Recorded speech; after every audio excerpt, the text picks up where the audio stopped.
Hello DevOps people, how are you? I'm Jochen, and on this stream I'm going to do some DevOps and SRE things. Yeah, today is quite a rainy day here in Ireland, and what better thing to do on a rainy day than doing some coding live with the people that you love, which is you.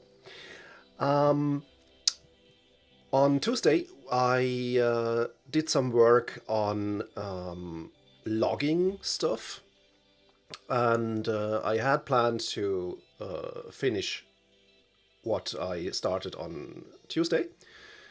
Stop starting, start finishing has been our motto at Freistyle IT for about a year now, and it improved our throughput in terms of work tremendously. So I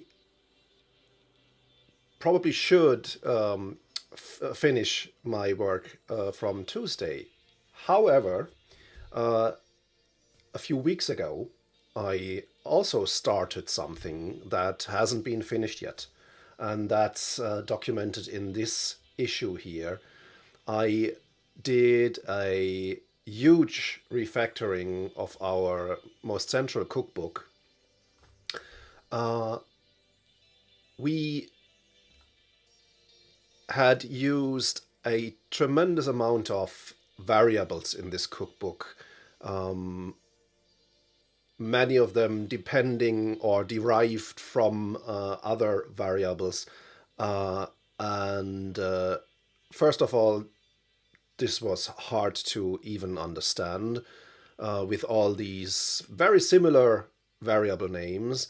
And second, it became more and more brittle because you just had to have a typo somewhere, and with this newly introduced variable name, you'd get a nil value and everything would break and you'd have to check. And so I decided to use Ruby as a programming language instead of the scripting approach we had taken before, in the sense that we have a lot of tools at our hands with Ruby.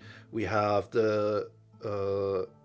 we have classes and other things. We can compartmentalize things and make them much more robust.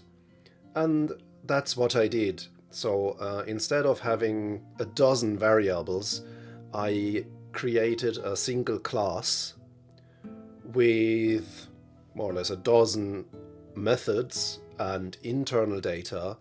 And this class then encapsulated all the things we needed. And the resulting code is very pretty. Chef still runs, so I fixed all the obvious stuff. However, I had been quite reluctant to release this change. I created the pull request, as you can see. It's number 169 on our Chef Cookbooks repository. But I'm really not sure if the cookbook still does everything to the T that it is supposed to do. And that's a certain sign that a major piece is missing, and that's integration tests. A test suite is such a great thing to make sure that after you've changed a few internal things, that everything is still working as it's supposed to do. And obviously, we are missing these tests. Now, a few days ago, my colleague Marcus added this comment: "This would be so sweet to have merged ASAP. How can we handle the added to-do to get this change merged in as soon as possible?" And what he means is that I actually added a checklist item here: add integration tests for essential components. So I thought, well, you're right. The more I wait, the more our master branch will progress, and the more difficult it will be to merge my changes. And so that's why I decided to do this on the stream today. Before I get into things, welcome to the stream. I'm happy to have you here. And if there is anything that you'd like to ask, if there are any questions, suggestions, any feedback, anything that you think I could explain a bit better or something like that, just put it into the chat, and I'll do my best to make things clearer. That being said, let's dive in. The first thing I have to do is actually resolve a merge conflict, because there has been work on this cookbook, and I'll have to incorporate the changes that have happened into my version of the cookbook. So I've already started a rebase, and I'd have to resolve these changes. It's a simple addition, but just now when I said rebase, I realized we already have a pull request here, and I should not do a rebase, because that's bad practice, basically. If there is a chance that other people have already checked out your branch, don't force push another rebase, because they won't be able to simply do a git pull to get your changes. It'll screw up things. And well, I should take this into account and not make the changes I intended to do. What I'll do instead is abort this rebase and actually merge master.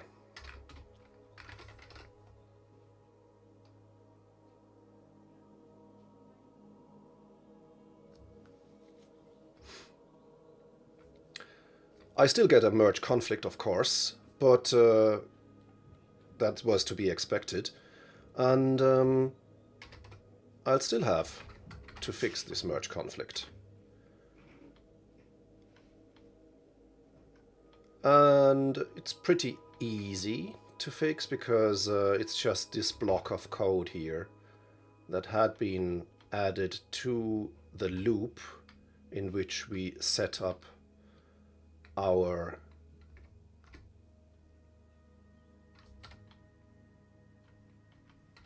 websites.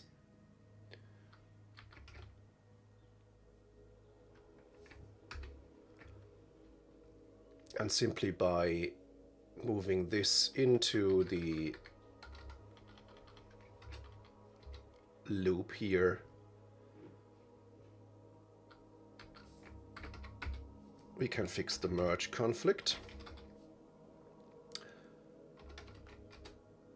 We'll add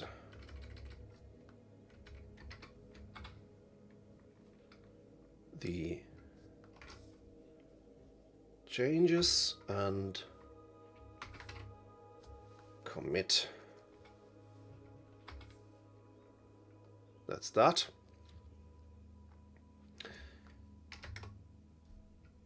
And with that, we even have our first test case. I don't think the site config file that we are creating here has its own test, but let's make sure I don't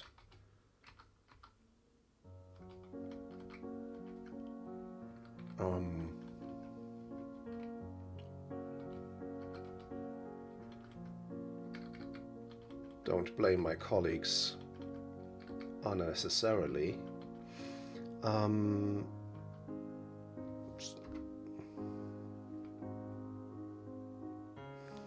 Hey Slayer, good to have you here. Hi Simon.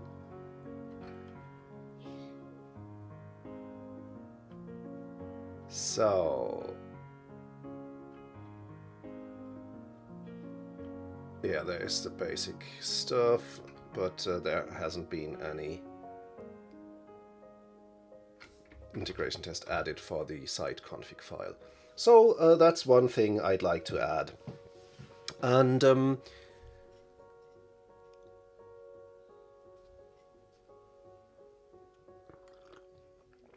I was thinking, okay, I could simply add a test named site config.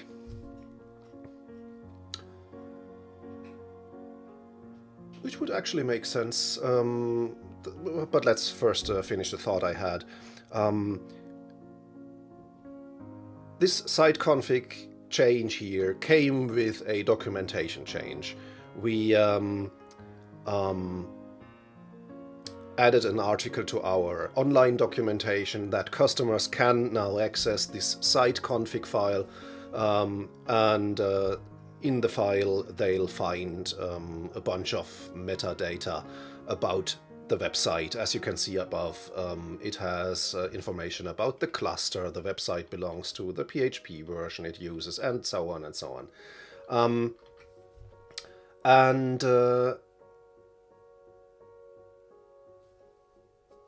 What I'd like to cover with our integration tests as well is that we don't make changes to our infrastructure code that will cause issues with our current documentation. However, so I see two approaches here. First of all, I could create an integration test suite called documentation_spec, for example, where we add tests for everything that is somehow documented, so that we don't just change paths willy-nilly or file names or something that is documented somewhere.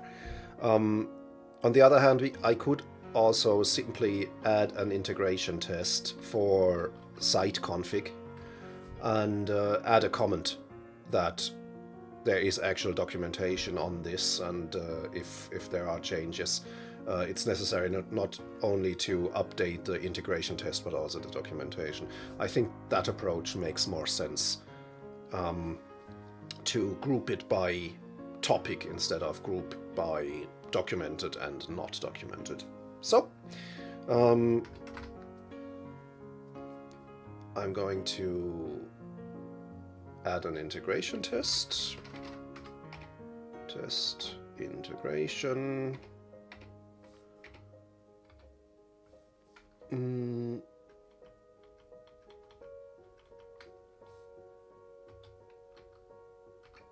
Okay, we are still using server spec here. And we are distinguishing between shell boxes and web boxes. Both of them have have basically the same infrastructure. The only difference is that web boxes also have a web server installed. Shell boxes have only the PHP CLI. So I guess there's quite a bit of overlap between these two test suites. Hey, you wrote another Vim plugin.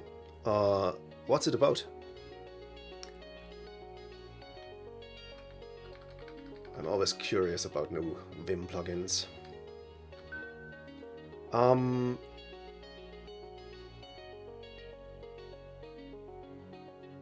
But do you know the Hello Dolly WordPress plugin? Isn't that the one that's included in the base suite? Actually, I just remember having seen it, but I don't actually know what the Hello Dolly WordPress plugin does. So I can't tell what your Vim plugin does as well.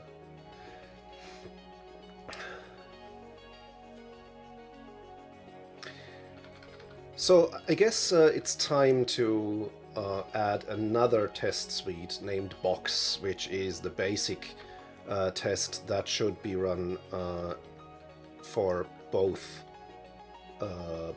sides. On the other hand, shell would be... Okay, it prints a random lyric from the Hello Dolly song in the WP admin screen. And now you've added a Vim plugin that prints a random lyric from Hello Dolly?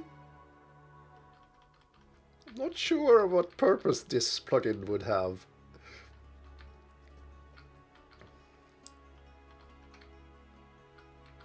But maybe I'm just understating the importance of the song Hello Dolly.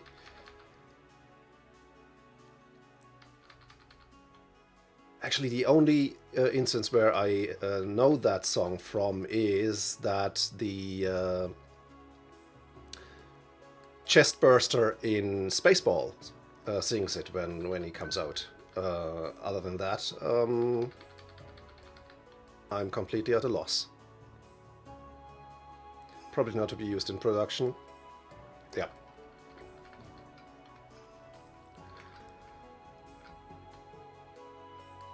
Okay, let's focus on the web suite here. I can always refactor the integration tests at a later time. No, I'll go into the shell suite because that one will probably become the box suite anyway. So I'll add... Oop. Clumsy fingers today. I'll add a tests integration shell server spec.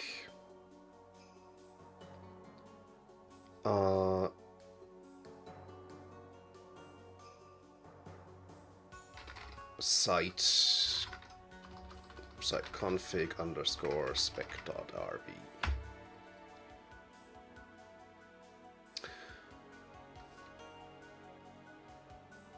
You have some good news. Harvest finally released a desktop app for Windows, so I assume you're doing time tracking using Harvest. I'd be curious, do you just use it for internal purposes, or are you actually tracking billable time?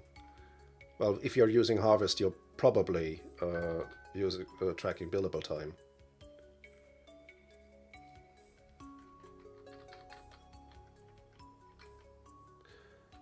Okay, so shell server spec, shell spec, and spec helper. Why is my...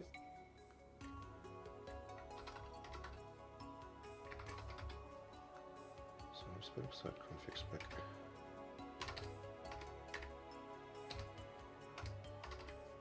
Oh, come on. Ah. I'm stuck in Tmux. No. Oh, here it is. Good. So let's see. Now I have to switch my brain from inspec to server spec again. But I guess it's pretty much the same, except that I have to... oh dear. That I have to copy the require at the start. Both internal projects and billable projects. Okay. And assuming from your previous Vim plugin that deals with HTML and CSS, I assume you're doing web development work. Front-end work, to be precise. Am I right?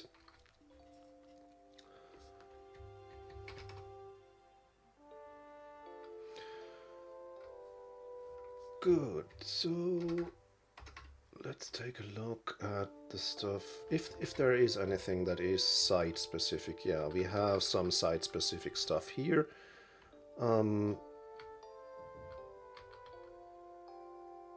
Where we already check that some files exist. That's some rudimentary stuff. Oh, so you're doing mostly backend development at the moment. Okay.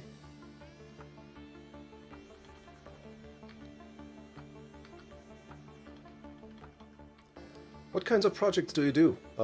Is it mostly using a CMS or custom stuff using some kind of framework?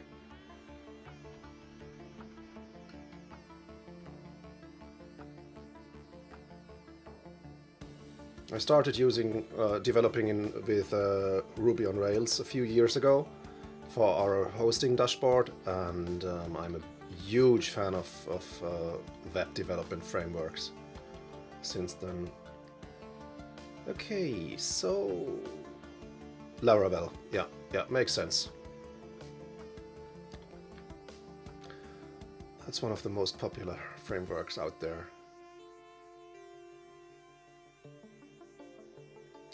Okay. Oh, you know what? I'll simply copy this. Makes it easier. I'd like to be able to simply address a site by its home directory.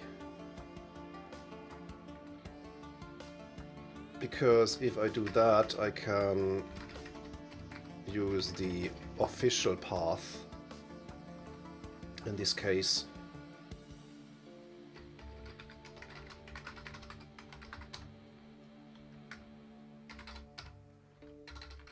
it would look like this. And let's take another look at the sites that we actually install. So we have site 1, for example, so oops.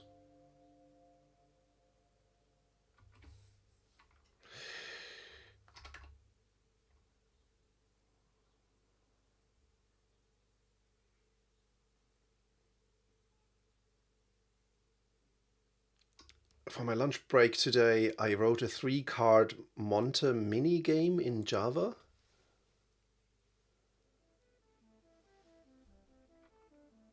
That's interesting. So you're actually dabbling with Java. That I tried to get into Java about 10 years ago, I guess. I never was able to wrap my head around all the frameworks and stuff that you had to use, at least back then. And I'd never go back to Java now that I have a decent knowledge of Ruby.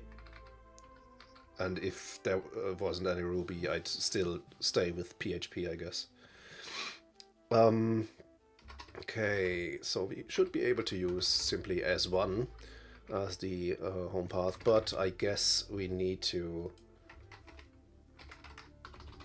resolve that if possible, and I assume that the file class could be able to do this. Alright. Expand path. Converts a path name to an absolute path name. Exactly that. I was looking for that. Expand path. So I'll simply say wrap these double quotes. Oops. No. Once again. Double quotes with parents and file expand path.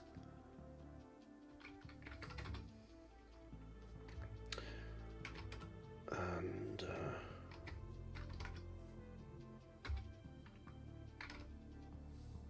do we actually have a kitchen YAML file? A kitchen docken file, yeah, but it needs to be renamed. Okay, so we'll do this so we can adhere to our standard. It should be named kitchen.docken.yaml. And with that I should be able to kitchen list. Okay, and I'm changing the shell suite here, so kitchen converge shell would be in order. This will take quite a long time, not because for our PHP environment, we have to install dozens of packages and write hundreds of configuration files. Not hundreds, but a lot of. So while Test Kitchen can start pretty fast, simply running the first convert run will take a few minutes. So I'll switch back to the editor. I think most Java devs can't be bothered to learn anything else. Yeah, that might be the case. If you have already mastered a language and all the frameworks and stuff that you need to have, why change if there is no particular reason why you would do that? It's the same with me. I wouldn't just switch from Ruby to something else willy-nilly. Even though I would be curious about functional programming, because that's a concept I haven't grasped at all so far, and it would be interesting on an intellectual level to simply find out how that works. But I'll probably not develop websites and web applications using, say, Haskell or something. Never change a winning team.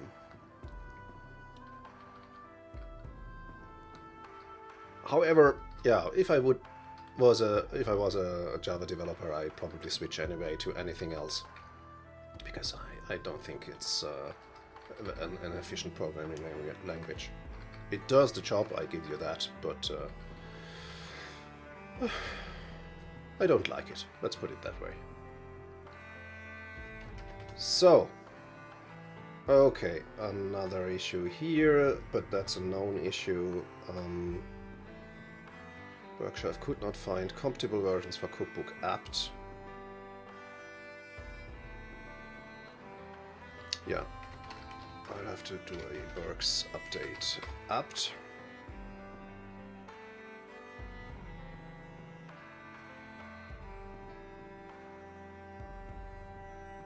It's interesting that I still have to do this, but no problem.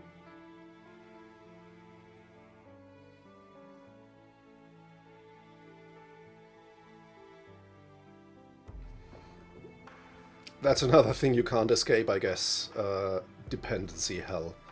If you're using Maven in Java, if you're using Bundler with Ruby, or in this case Berg Shelf with Chef, or Composer with PHP, as soon as you get a decent dependency tree, things get complicated and messy pretty quick.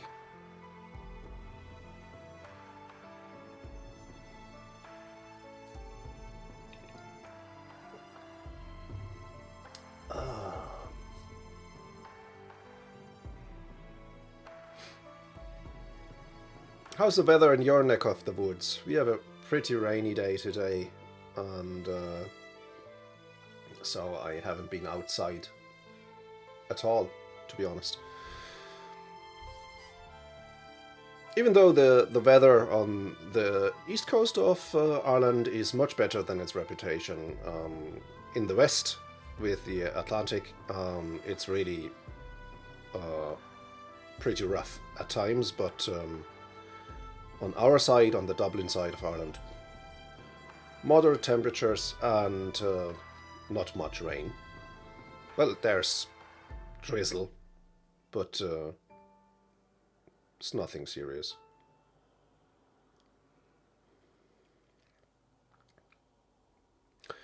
Okay, so let's keep looking for other things that I should be testing to get a better feeling for how things work.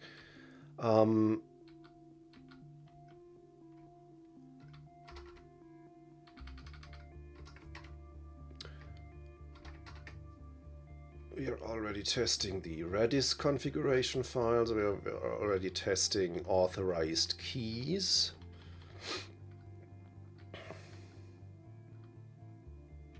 Oh, look at that. We already have a test for the site config file. That's brilliant. I apologize. There is already a test. The only thing I'm going to do is to move it over here and change it to the string I'm using here. So probably I should just add these two things here, that here.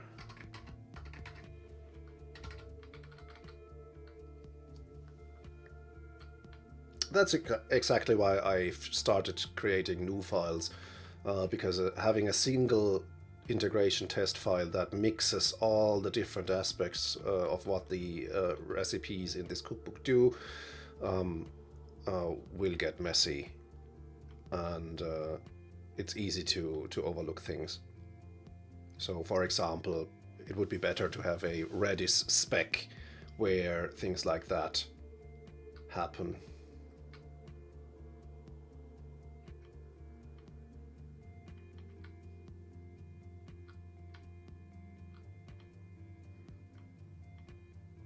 But that's a different refactoring, I guess.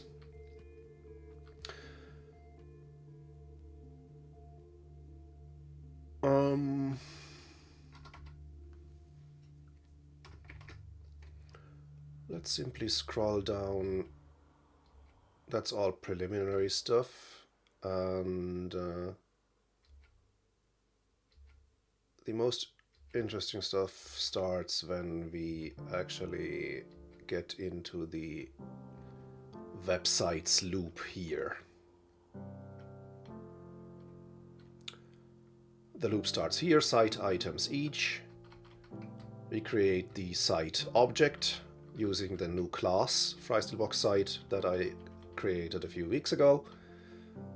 And then it starts creating stuff. So basic directories.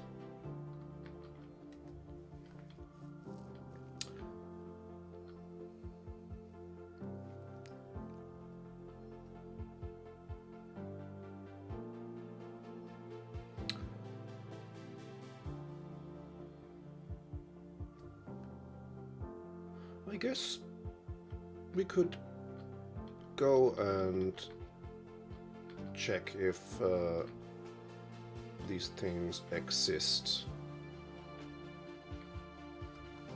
So I'll create a new file, test integration shell server spec site setup.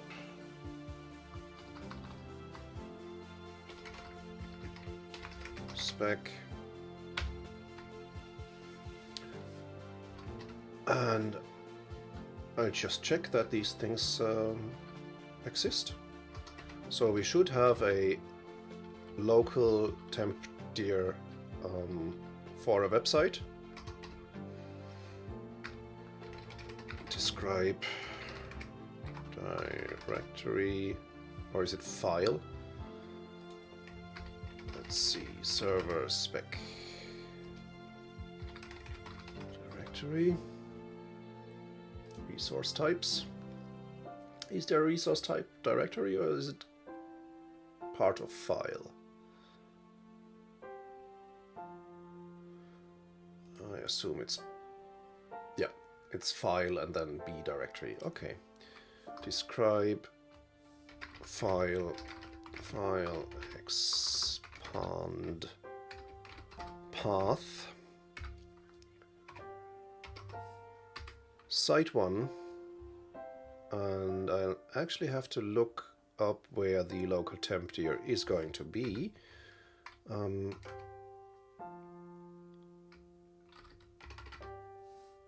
And that's defined in a library, in the library where I have my class here, Freistilbox site.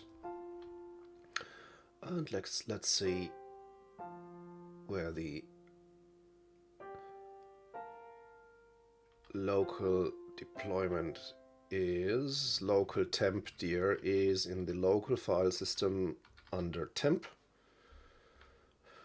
and the local file system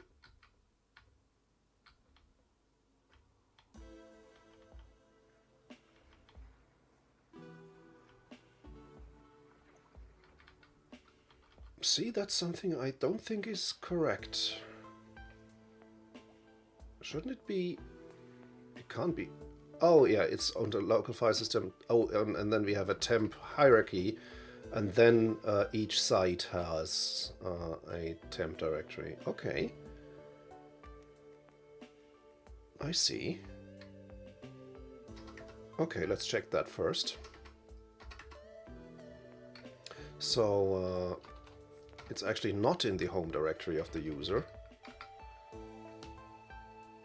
Hey, thanks for following EVJesus.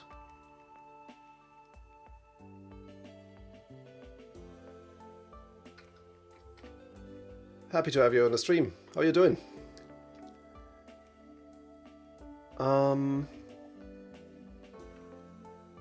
I guess we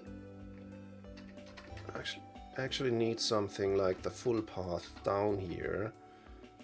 So it's something like this. SRV, box.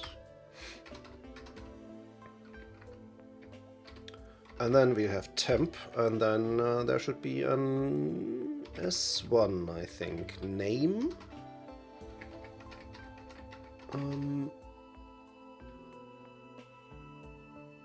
Name is site 1 or S1? See, name is S and then the site number, so it's S1. So it should be directory. Hey, no Jess, how you doing? How are things today? I hope the weather is better in your neck of the woods. Okay, let's see how our converge has worked. Well, it says failed. Yeah. I can't just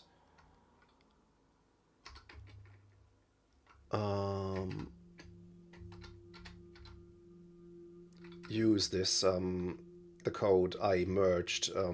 I have to adapt it to the changes that I've made, and that is the hash that has all the website information is now named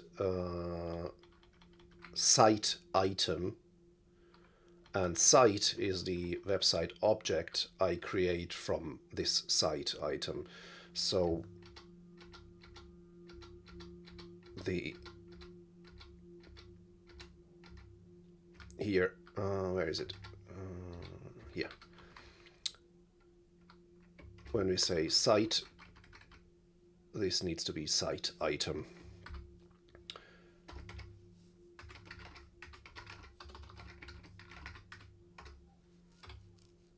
Oops.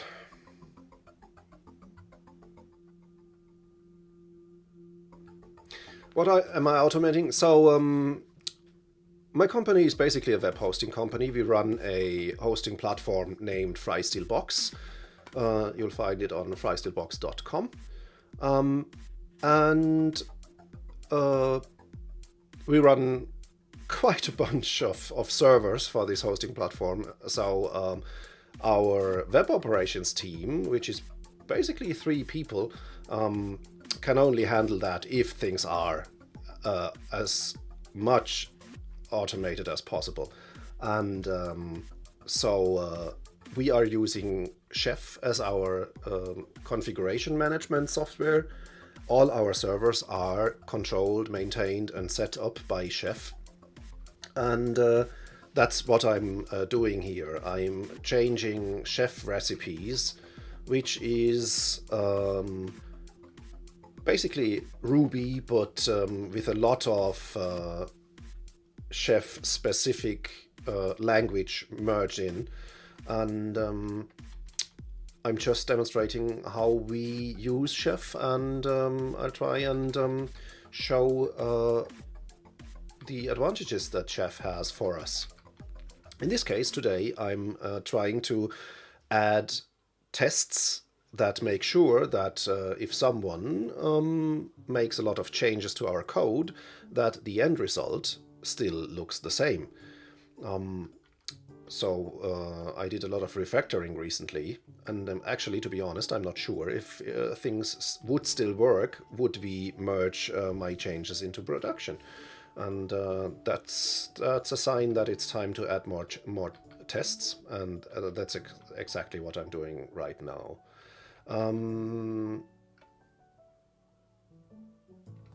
He says not an editor command. Yeah, that's correct, because I don't need the %sign since the area is limited anyway. So let's change site to site item.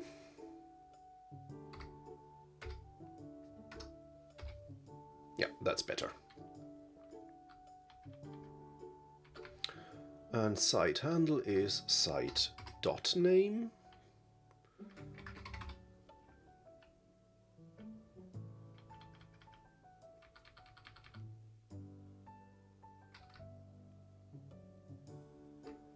And I'll have to find out where site config is defined. I just saw that.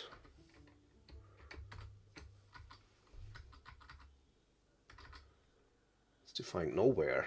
I didn't merge it in, but it didn't occur in the merge conflict. That's strange. Oh, I see. That's the config path. There is probably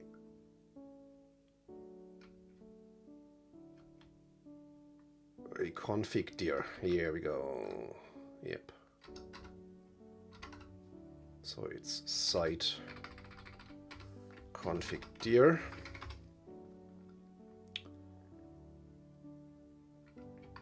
Okay.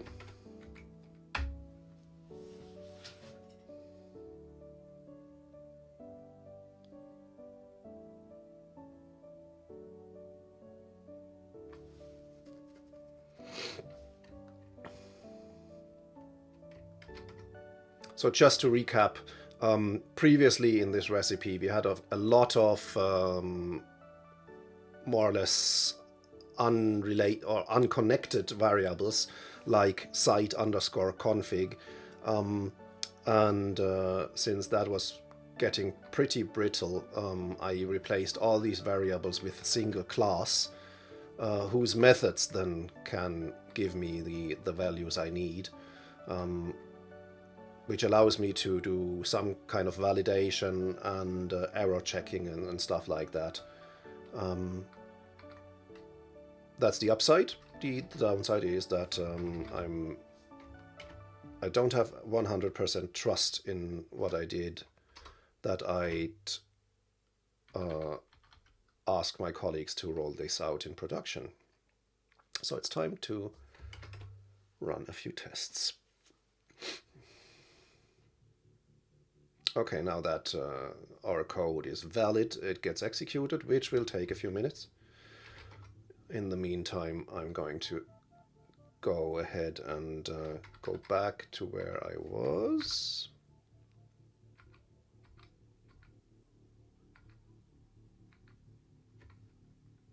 Nope, that's not what I wanted.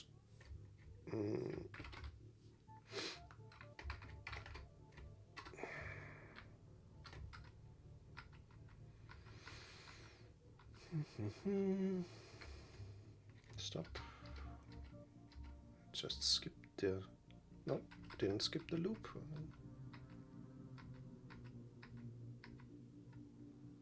Here we go. So I added a test for the local temp directory.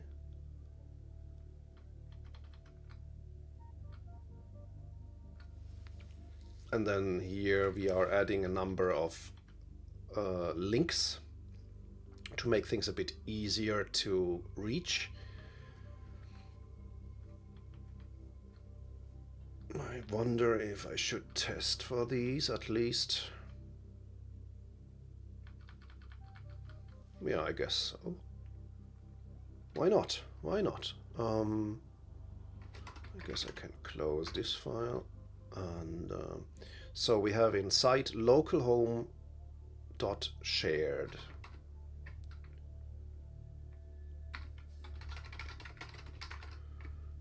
File in the site's local home. Okay, we don't need file expand path up there because it's actually a fully qualified path. And in the same sense,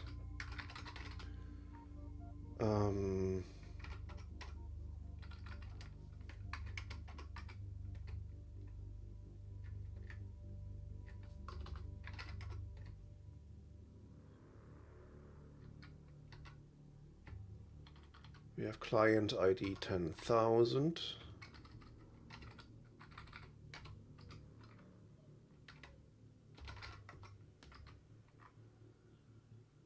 And in this local path, there should be a link named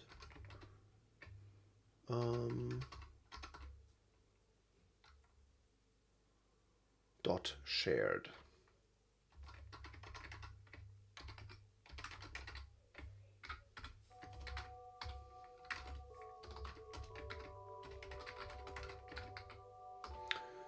B link or symlink? B symlink.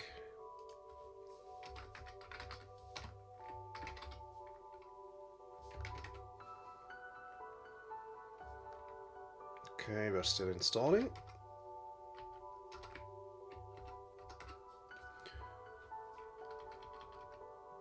Then we have a current link.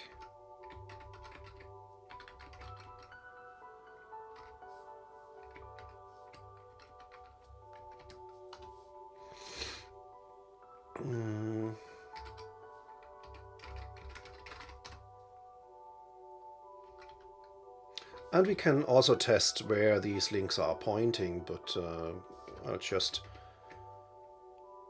do a few rudimentary things here. Then there should be a logs link.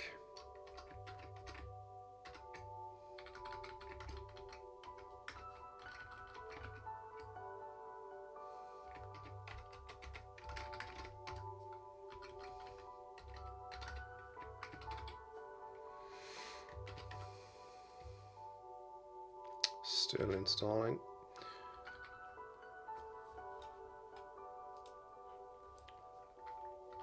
And a .tmp link.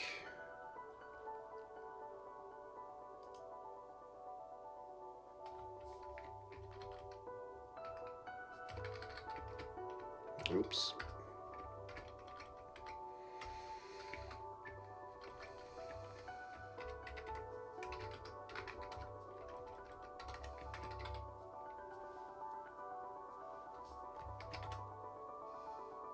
Okay, now there we get the installation of all the PHP packages that we need, which will also take quite a while because it has to actually download the packages from the repository and install them in the test container.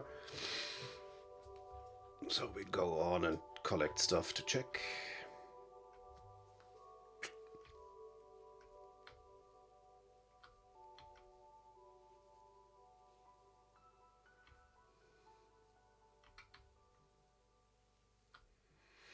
So there are things in the user home directories.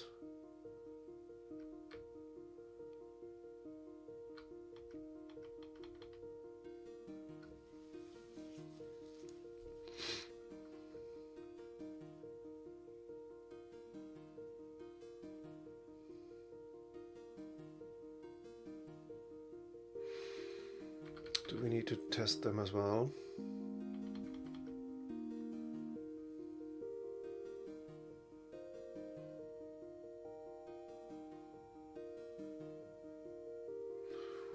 Well, why not?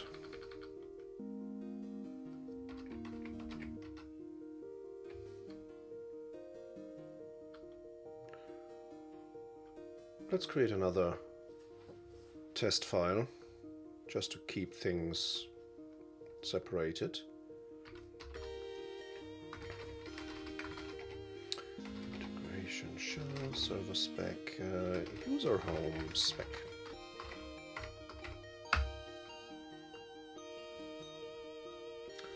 And of course we can try and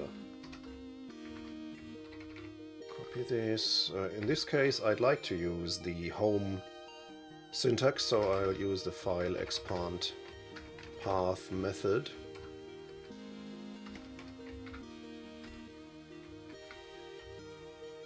And so we should be able to say in the home of user as1 there should be, well, what should there be? There should be a .shared link, but let's start with the non-hidden files. There should be a current link.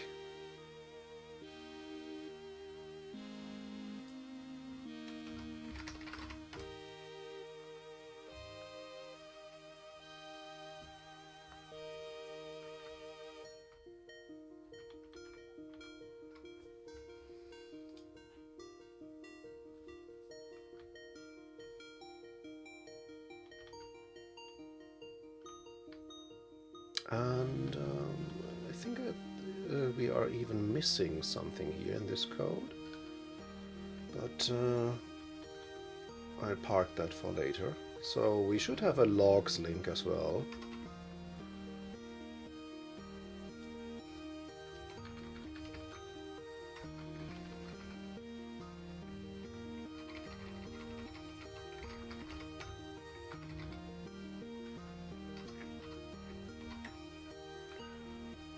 Let's close this file. Everything else is more or less unofficial, so I'll skip writing tests for that.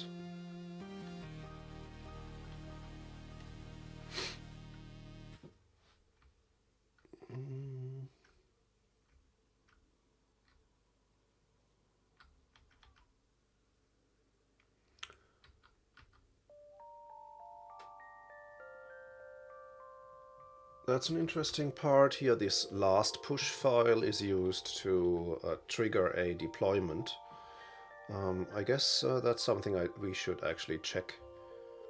It's in the site's deployment directory under the name last push. And the deployment directory again is in the local home of the site under .deploy.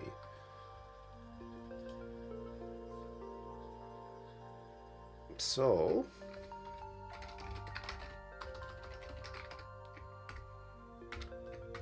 should look like something like this. Client C1000 site 1 dot deploy last push. It should at least exist.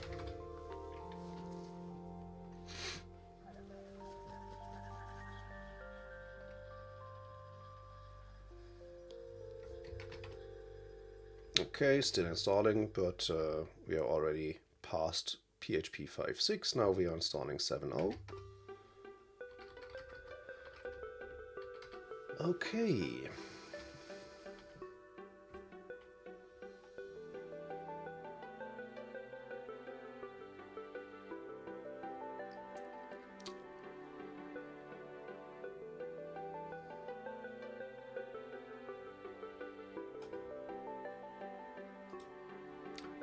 The thing I was missing was that we should have a directory named site, a link named site in the user home.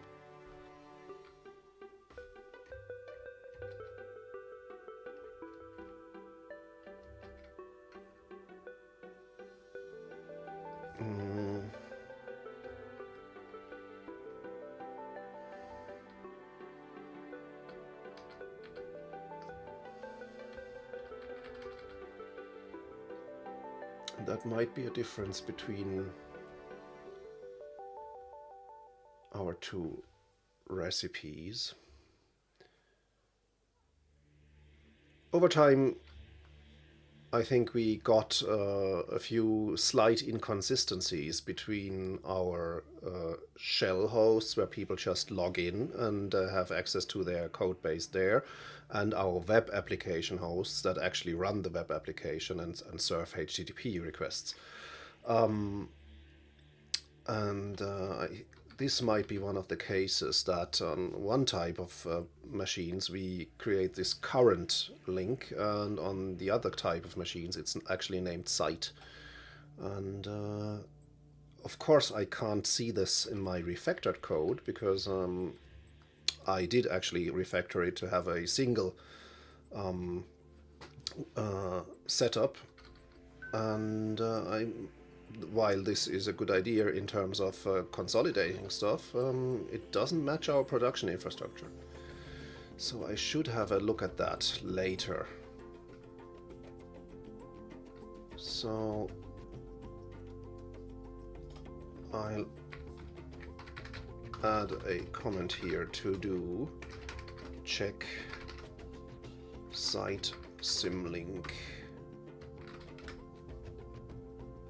on shell and web. I'd have to check out the master branch to see how we are actually dealing with that, but I can't do this while our convert run here is running. Well, or can I? Well, all the cookbooks have already been transferred to the test container, but the tests haven't. But so I'll let this finish.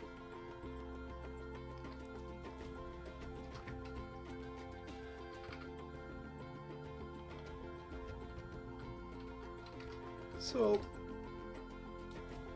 I go over here and look for something more interesting. I can add these links later. Last push file we already have.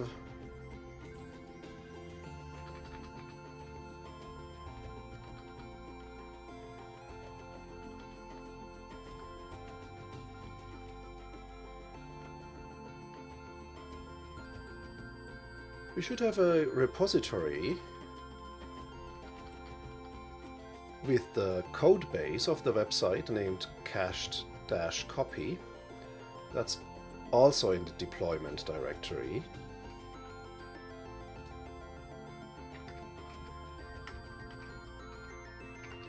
That's a bit more interesting, because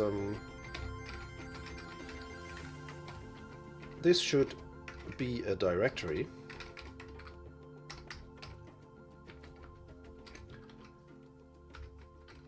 And it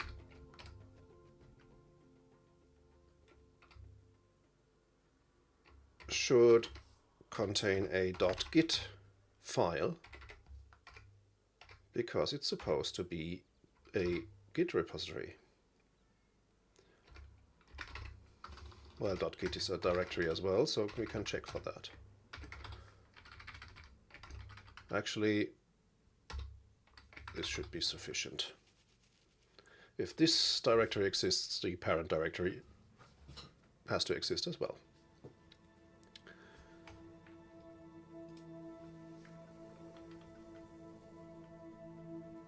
So what we are doing is we create a Git repository by actually executing git clone and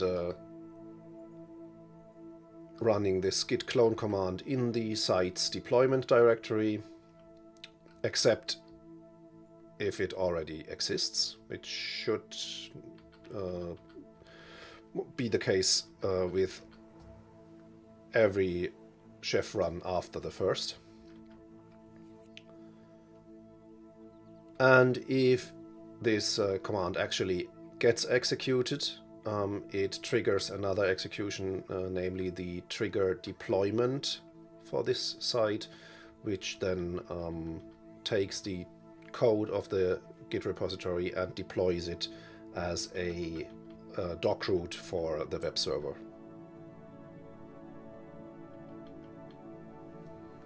Then we have the configuration snippets, which are basically PHP includes that we auto-generate. These includes already have the credentials in them for databases and stuff like that. That way our customers can simply include, or what's the PHP term, require once. They can simply include these configuration snippets and don't have to maintain these configuration settings themselves. Okay, we are making progress.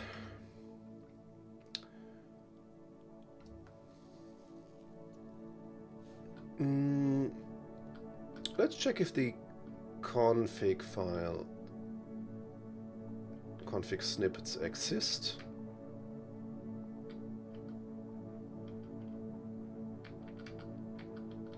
We should have configuration snippets for the last 3 Drupal versions, and for each of these versions we have a site configuration and a memcache configuration.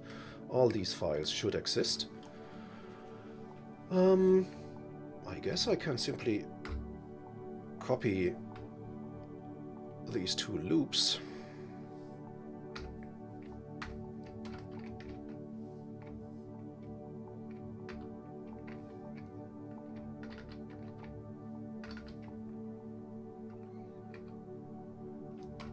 And then do a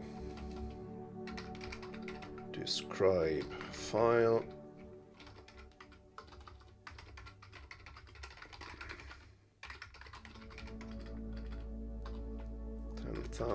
Side 1.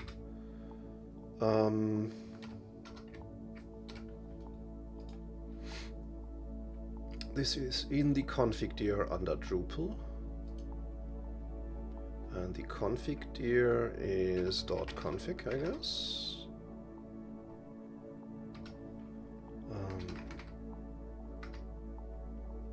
Drupal, and then the file name gets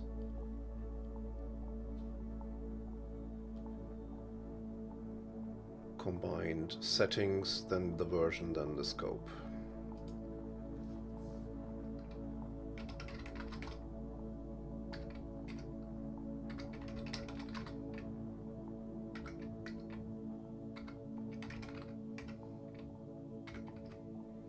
.php, I assume.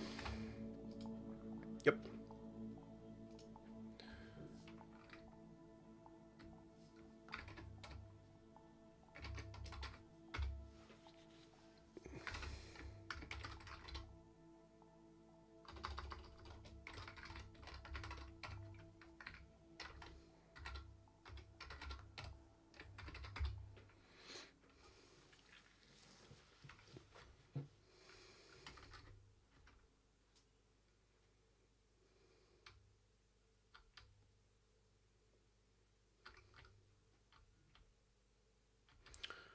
We could group these by inserting a few comments.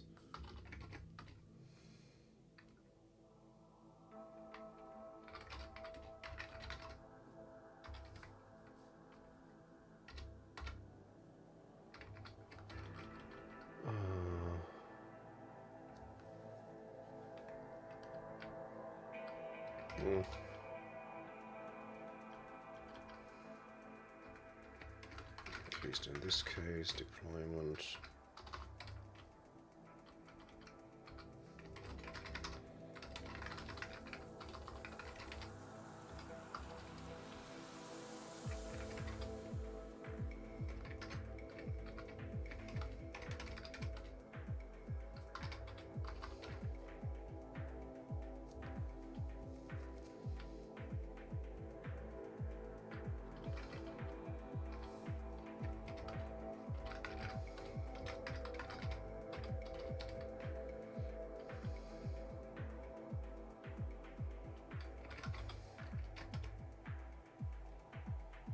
Still installing.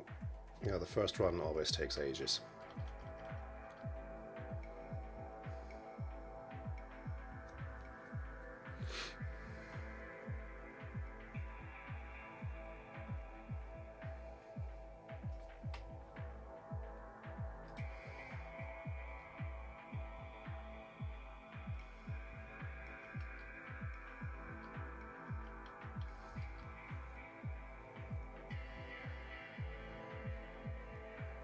You should also have snippets for the databases of a website. Instead of a scope, it's just a database, and we can have a look at the data bag item to see the databases. So there is a database named DB1. I could simply add that to the scope, except apart from site and memcache, that should also be a DB1. And I just see a style thing. If you're using %w in Ruby to write a list of strings, you should use square brackets. So I'll change this to square brackets and this as well.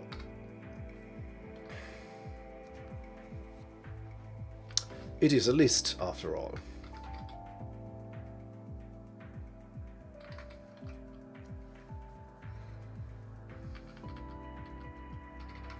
And since this is not really scope, more like config, rename this.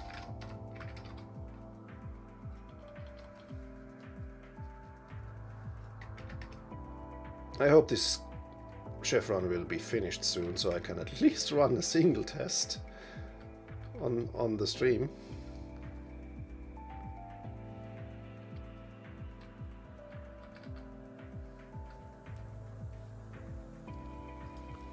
Okay, so that should cover the configuration snippets. Yeah, there's already the Redis stuff. We already have a test for that because right at the time we added Redis functionality to our platform, we also had discovered integration tests. So I go into shell spec and simply move the Redis check here.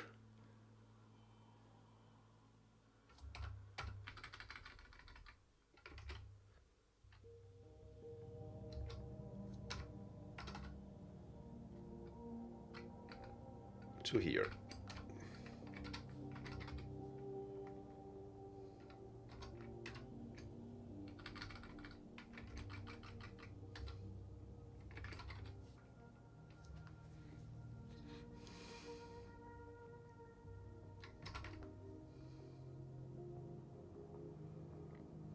Ah, Redis. Hey Cobra, how you doing?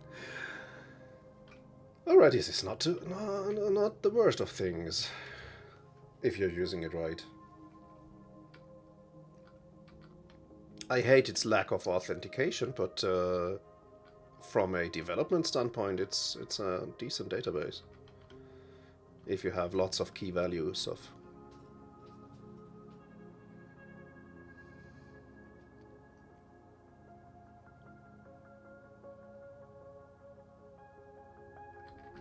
But I might just be assuming wrong. What does your ah actually mean? Is it a positive ah, or is it more like a groany ah?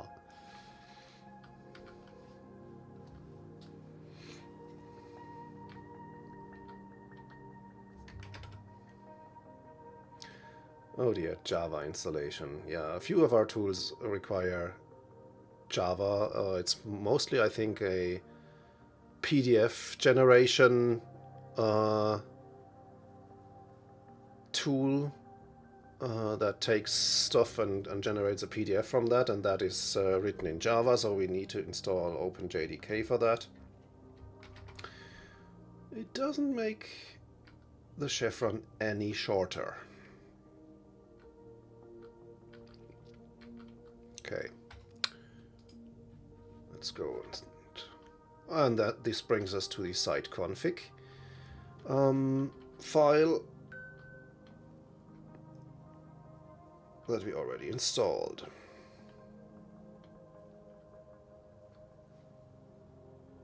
Okay, so in the end it hasn't been too complex, but it's good to have these additional tests in place, and I still need to check what the matter is with this site link that is missing here, but we definitely have that on our machines. So I have to look at that. Here it comes, PDFTK. That's the tool that requires Java.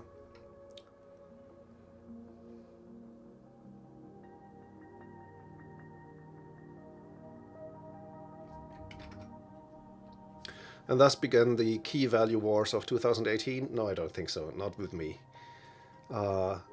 First of all, I don't have any opinion on things like MongoDB. I've never used it myself. And so I can only say my use or my experience with Redis hasn't been particularly painful. And it seems to run well wherever we use it.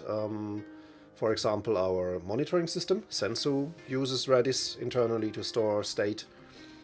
Works without a hitch. And is there anywhere else we were using Redis? Isn't Chef itself using Redis?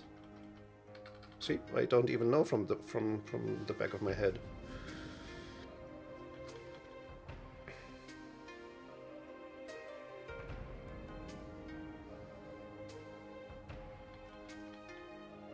Which is a good sign if a system engineer doesn't actually remember if a certain service is running on his infrastructure or not. At least it seems to be running fine if it runs.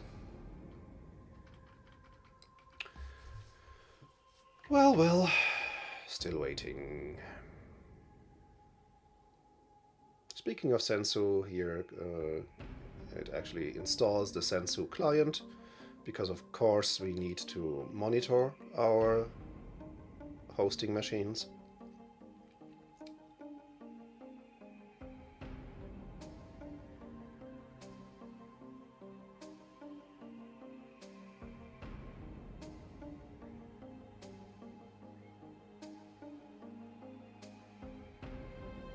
Come on. I'd like to finish in time.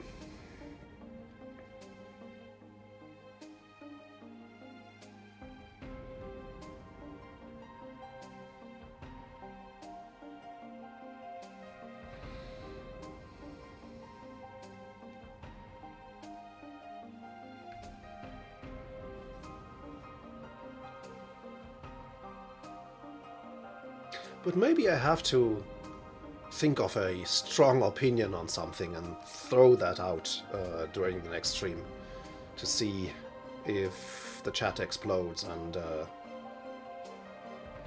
people start throwing stuff.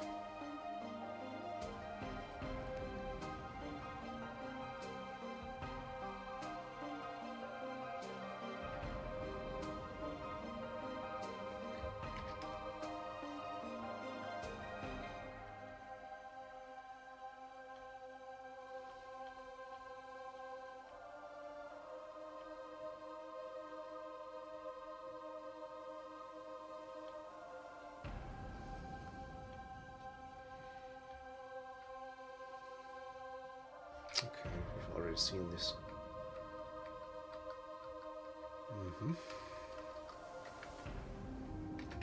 Yep, I think all we can do is wait.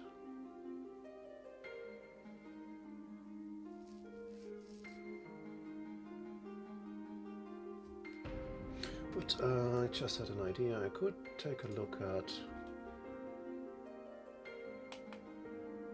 the current code of the cookbook.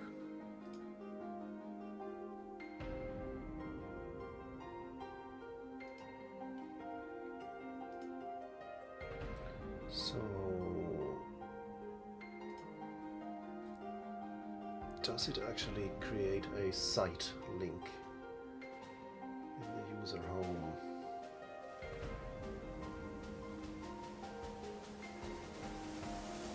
See, that's the proliferation of variables that we had previously.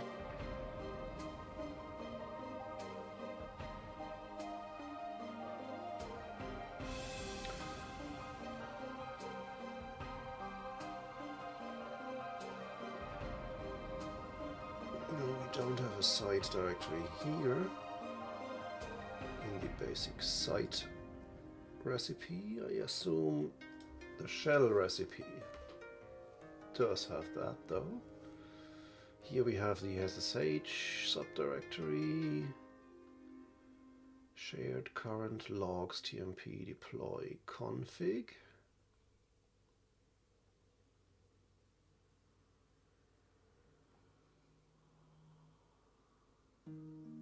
No site link though. How about the web recipe? And it's the Apache recipe actually.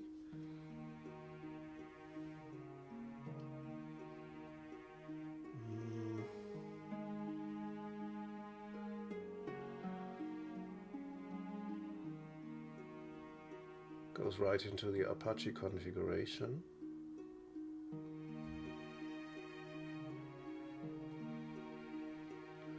I might have simply made a mistake when I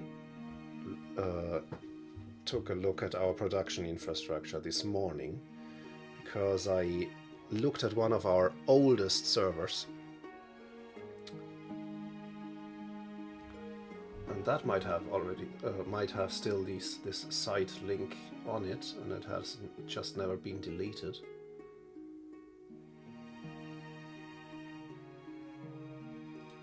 Well, we're done. Look at that. So, let's see what happens if I run kitchen verify. There's a special place in hell for people who publish blog posts without a date attached to the article. Yes, apropos of nothing. I don't think I should be concerned now.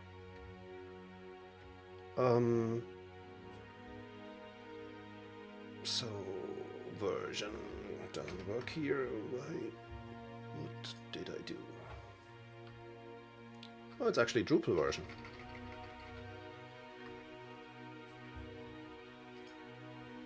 But why is there a version and Drupal version?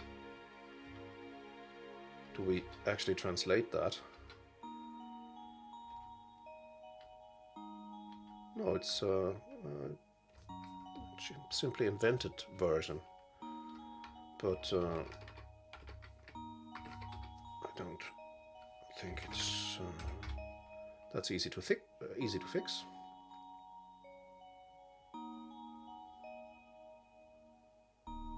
Ooh, okay. One action failed. Only one. That's brilliant.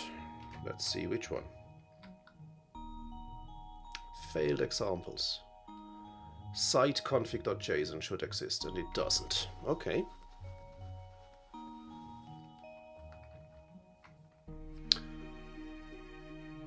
Yeah, that's what, because the site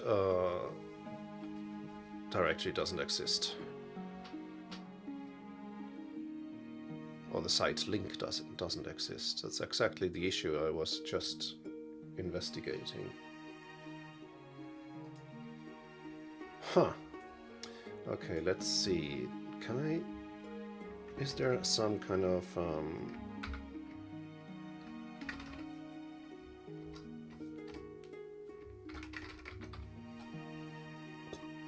sorry.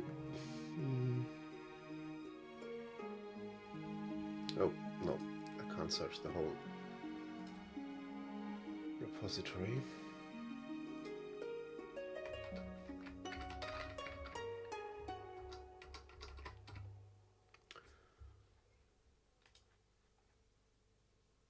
That's interesting.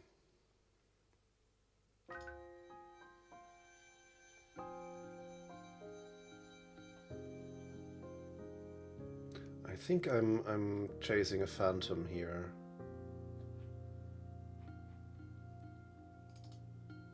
Makes much more sense that my colleague mentioned that it's actually current.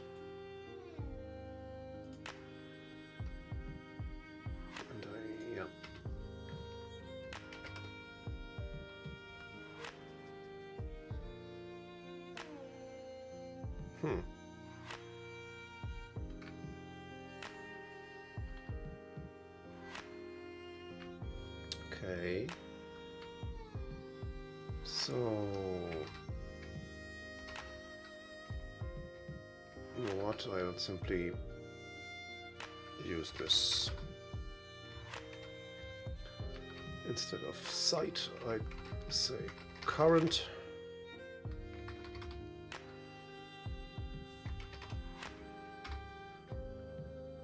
That should fix it, at least in terms of the current code. No, it does not. Interesting.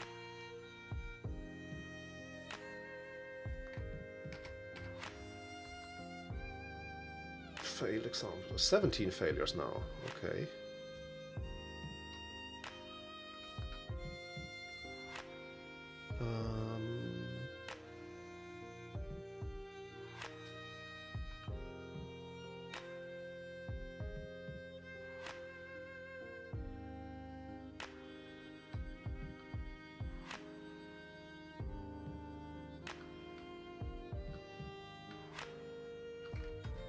Let's see.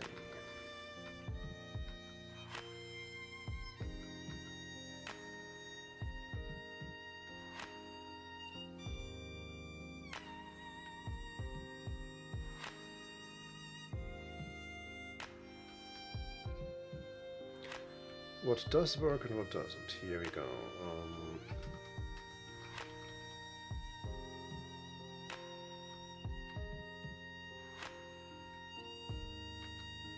I might simply have taken the wrong path here.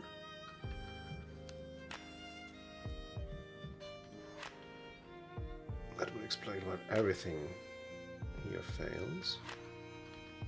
But that's easy to see. Well, yeah, okay. I guess I won't bore you with this more trivial debugging. What has been important for me to transfer to you is that it actually makes a lot of sense to have tests, regardless if you're writing an application or, as I do, if you're writing infrastructure code. Having tests that can confirm that your code is doing what it is supposed to do, especially after you are making major changes like a big refactoring or something. The end result needs to be the same, and integration tests can really help you there. And obviously we have a bit of technical debt here, that we didn't create these tests when we added the code, so we'll have to retrofit the tests now. And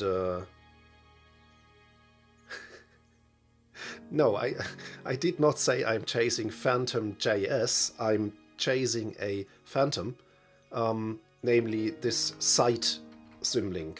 I'll have to take a look at our infrastructure, at our actual production servers, and see if this site symlink still gets generated everywhere, or if that's simply something that is something that simply didn't get deleted from an older machine, and now I'm thinking that it should be on every machine.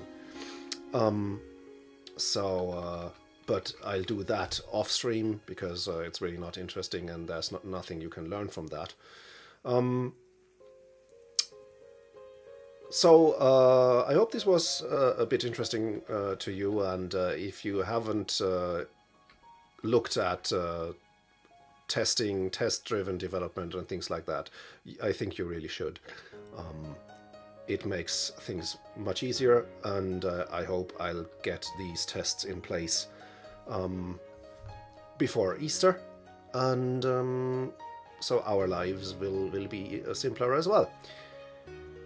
That being said, thanks for watching, and have a great weekend. I hope you'll have better weather than we had today, and I'll see you next week. I'll be back on my regular time on Tuesday, 3:30 p.m. GMT, on this very channel. Until then, Thanks for watching. Cheers.